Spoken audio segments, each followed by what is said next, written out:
Hello, hello. It's Emil from Pure Temple Cuisines coming to you today with a workout showcasing you guys why everybody should train like an athlete, or that's just my take on it at least.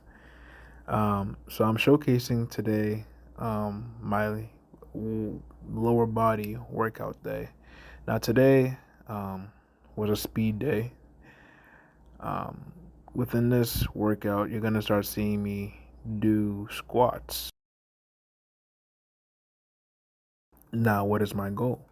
My goal is explosive training, speed training, being faster on the court, off the court, being able to fire my glutes at a fast rate while lifting moderate to heavy weight. So, here's a warm up of what I'm talking about.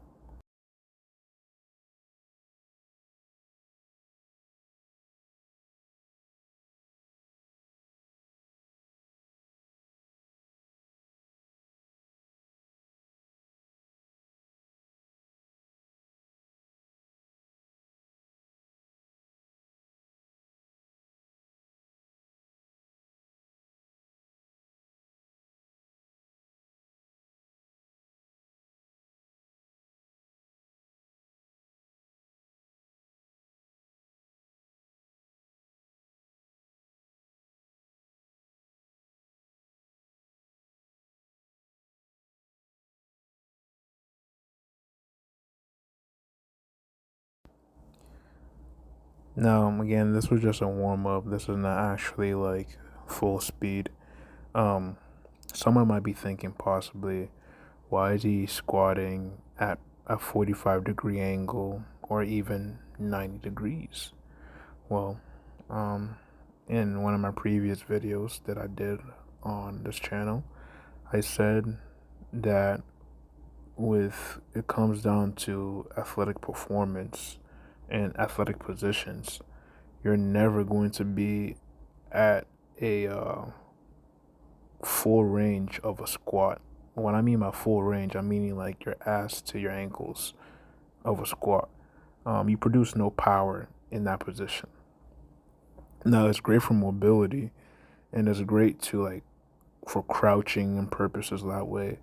But like if I want to jump high or sprint or do certain activities that require hip power, um, that won't be an effective position. Now, what you see me doing here is mini bands, and I'm doing crab walks, different variations of crab walks. In a split second, you're going to start seeing me do some small leg raises, hip flexor raises, and some crescent moon cycles. Now, the reason why is because these mini bands is helping me warm up for my actual workout. So it's going to be working on the adductors, the abductors, the hip flexors. It's also going to be helping me with the most important muscle in the body that I think is the glutes. Um, it's the glutes, the soleus, the hip flexors. Um, you know, those muscles to me play a key role in athletic performance. Your ankles, ankle mobility, your knee strength, um, like tendon wise, those are very important as well too. Um, so believe it or not, if you guys seen the knees over toes guy, and how he's able to make his knees go over his toes, literally, I can do that with no problem. I show people that all the time, and I told them even before I started his workouts a long time ago, I was able to do that, and it was just because of like again how I was eating, how I was living. I was very active as a kid, as a teenager, and I've always been eating clean. Well, not always, but for the most part of my life, I've been eating clean. Right, so providing my body with the nutrients that it loves, the calcium. This is just like something to input. Milk does not give you calcium; it actually makes your bones weaker. So Please do your research on that, on the UK and US studies on how milk is the number one leading cause for osteoporosis, arthritis, and rickets. Just a little nugget for you guys. What gives me strong bones and muscles is the minerals that I put in my body every day. A lot of people are probably thinking like, damn, how does this guy get his protein? Maybe people even look at my muscles as like, oh, yo, he has small muscles. A lot of people don't know how strong I am when they really see me. So I always tell people like, hey, looks can be really deceiving when it comes down to it. But I'm telling you, I'm able to squat 315 ass to grass, no problem. Hip thrusts like what, 600 now. And this is like what I was doing last year, like just texting out my max strength. I don't need to do that all the time, Again, I train like an athlete, so most of my workouts are gonna be explosive, speed, strength here and there. Really making sure my tendons are good. Nervous system training, reactional based training. Really, that stuff that has to do with firing my neurons, firing my muscle fibers at a quick rate, you know. So you see me doing some moon cycles. This is really good for the abductors and the glutes. So I'm just really going a half moon crescent in on each leg.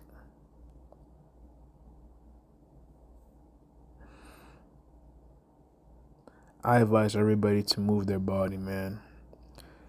Even if you're overweight, you're underweight, move your body, man. I'm telling you. If it's one thing that kept me going as a kid, was really working out as a motivation. Whenever I felt depressed, whenever I felt sad, I just worked out. Because in my mind, I've been longing to like lose weight back then as a kid.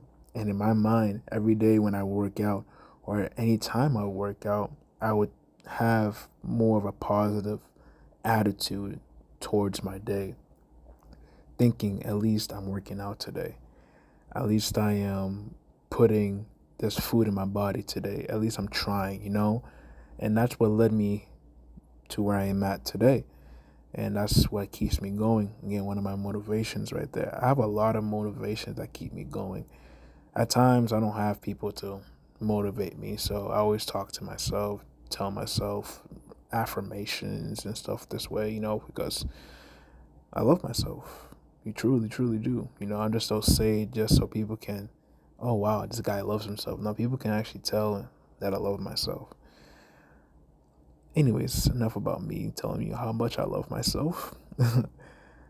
Showing you this right here. Right now, we have about 155. Now, a lot of people think, damn, I can squat 155 easily. So why 155? You should put more weight on it. Every time I experience something new with people coming to me about my fitness goals or protein and let's talk about muscles and all this stuff, it makes me laugh on the inside. But here, what you're seeing now for the squat, now pay attention to what I'm doing, right? I'm first, before I even go into my squat, right, I'm externally turning my feet outwards without turning my ankles. So my ankles and my feet are still pointed straight, but I externally rotate them outwards. And the goal is to do 5 good quality reps at a fast rate. So I'm telling my body to go down quick, come up quick, like boom, boom, boom, boom, like a snap, like not trying to waste no time, and I'm trying to beat that time. So, for example, if I squat at a pace, I'm making sure that when I lift up, how do I say this? When I go again for that same rep, I'm trying to squat faster. So each rep, I'm trying to squat faster, faster, and faster, and faster, and faster, and faster. And I do this till I get to a point where I feel like I've mastered that weight, squatting at that weight. See, right here, you see me doing a slow rep because I'm preparing myself, prepping myself into squatting faster and faster and faster. You know, it's not always just like, all right, let me pick up the weight and just squat fast. Nah, that's how you hurt yourself. Um, I'm really just ironing out the kinks, basically. How does my body feel when I load down fast and load back up fast? If I start to feel any pain, I stop. I put the weight back on. But in this workout, I didn't feel no pain.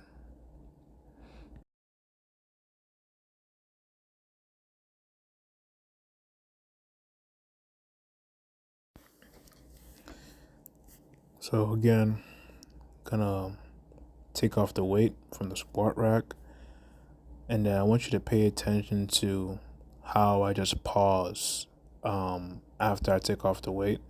How I just pause a little bit just to make sure everything's stacked correctly. Now, a lot of people neglect this, but you really want to make sure like everything is stacked. You have your abs engaged. You feel your glutes about to fire. Like little cues. I start off slow, and then as I keep progressing, I go faster. There you go. Now I want to go faster than that and keep going. Now, always keep this in mind. I'm making sure like I'm externally rotating my hips, so all my glutes is feeling it. None of my quads. A lot of people have a lot of quad dominant squats, and they're quad dominant athletes. What you see in most studies and most athletes that are successful athletes, they're more glute dominant. Um, I'm kind of been doing my research on fascia and all that, so I kind of been implementing it, and I've been seeing a lot of amazing results. Same thing, making sure the weight just fitted right on my neck, well, on my upper back. Even if I feel the slightest weight distribution is off by a tiny bit on my upper back, I don't even play around with it. I don't say, uh, to hell with it. I can just squat. I'll be fine. Nah, I just go put the weight back, get on the bar correctly. I lift it up, making sure the weight is properly placed on my back equally. Then I go step back, couple steps. I go into my position, and then I squat. I don't play around with it at all. Um, because I can injure myself. One, two, I'm not gaining the gains that everybody says. I'm not gaining anything. I'm messing up my technique. Technique is really important when it comes down to lifting. You can lift the smallest weight. For example, with a bicep curl, people don't really how to curl right. I remember in high school, one of my schoolmates or one of my high schoolmates, I used to chill with. I used to have big biceps at the time. See me dancing a little bit.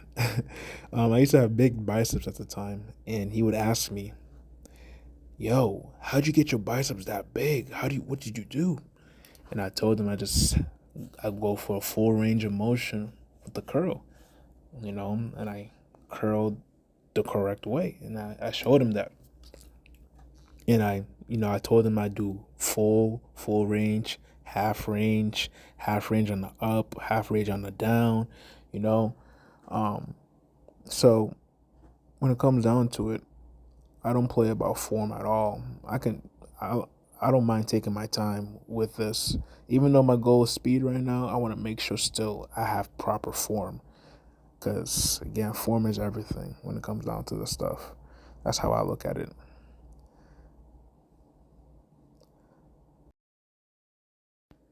And and as time goes on, I am increasing weight only if I get faster. So if I don't get faster and I'm slowing down, I either drop the weight a little bit or I push myself to move it faster.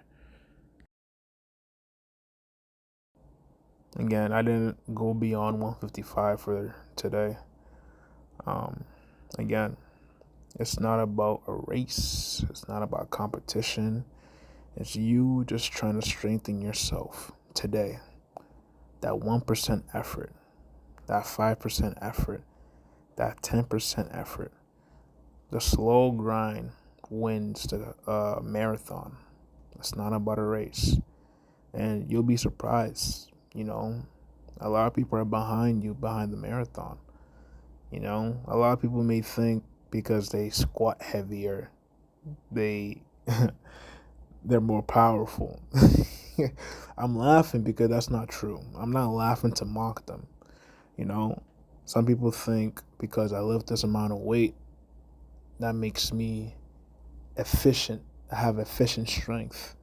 Meanwhile, they have no core stability. There's a lot of variables when it comes down to strength. So don't ever compare yourself to people. Just think about yourself now, right? That's what I always do. I think about myself. I think about the man in the mirror. I don't look at nobody else but me.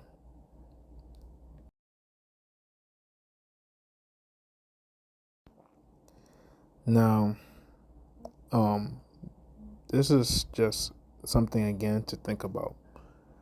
Don't look at anybody else when you come to work out. Like a lot of people, they come to the gym to work out because they seen a celebrity or they seen someone on Instagram.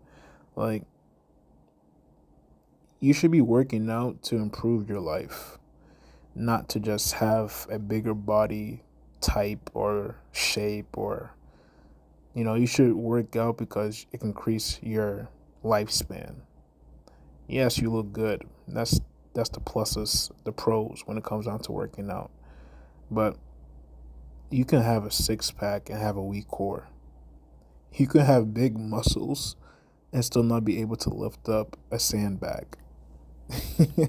You can have ginormous legs and still be slow when running. you know, I say this because a lot of people they don't really train functionally. I train athletically beyond functionally. I train in a way where it's like if it comes down to life or death, I'm ready for it. And that's the type of mindset everybody, man, woman, child should have when it comes, well, man and woman, I don't know about child, but man and woman should have. Now, in this next clip, you're going to start seeing me do some Nordic curls. Now, if you don't know what Nordic curls are, I'm going to show it right here, right now. It's really just, it's easy, but for me it is. A lot of people find this workout hard. So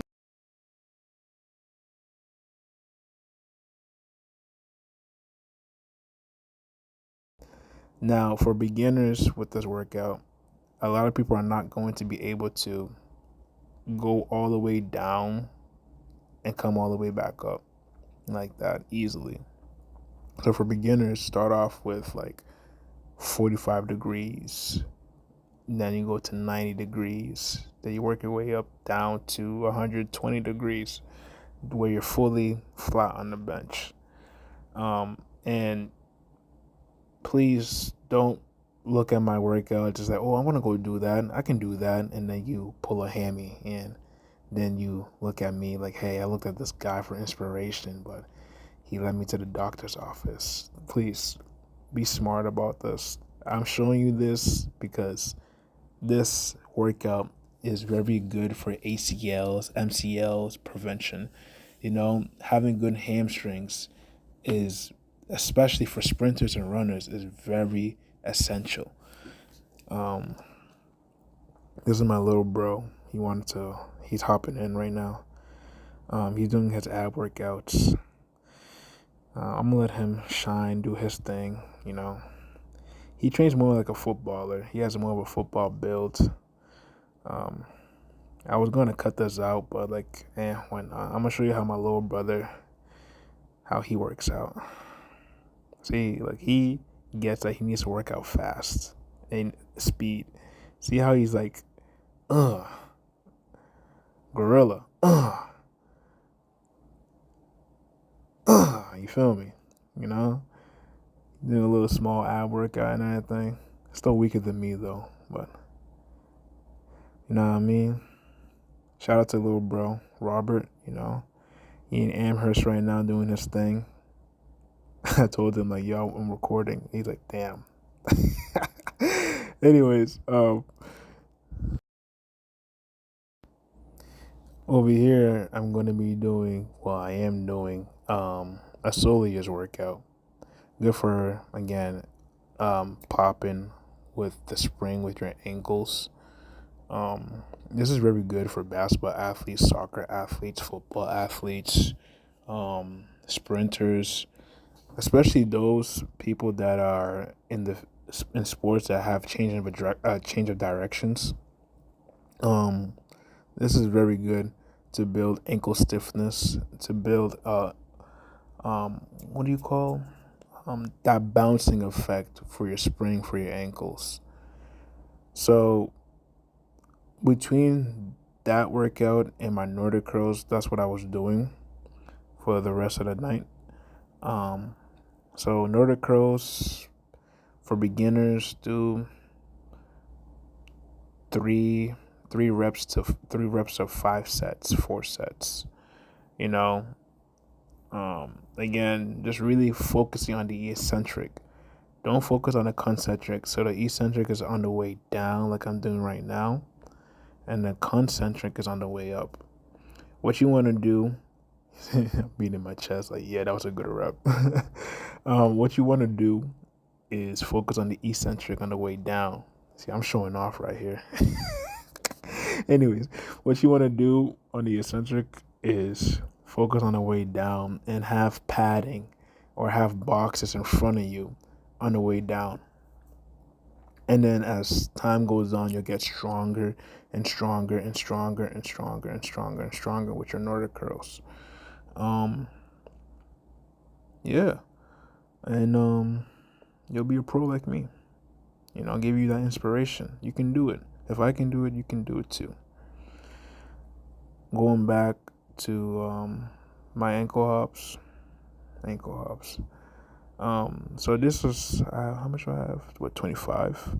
You want to do a small amount of weight. You don't want to do 30s, 40s, like 15, 10 pounds will do it. Again, we're training speed, agility. We're not training like strength training at all.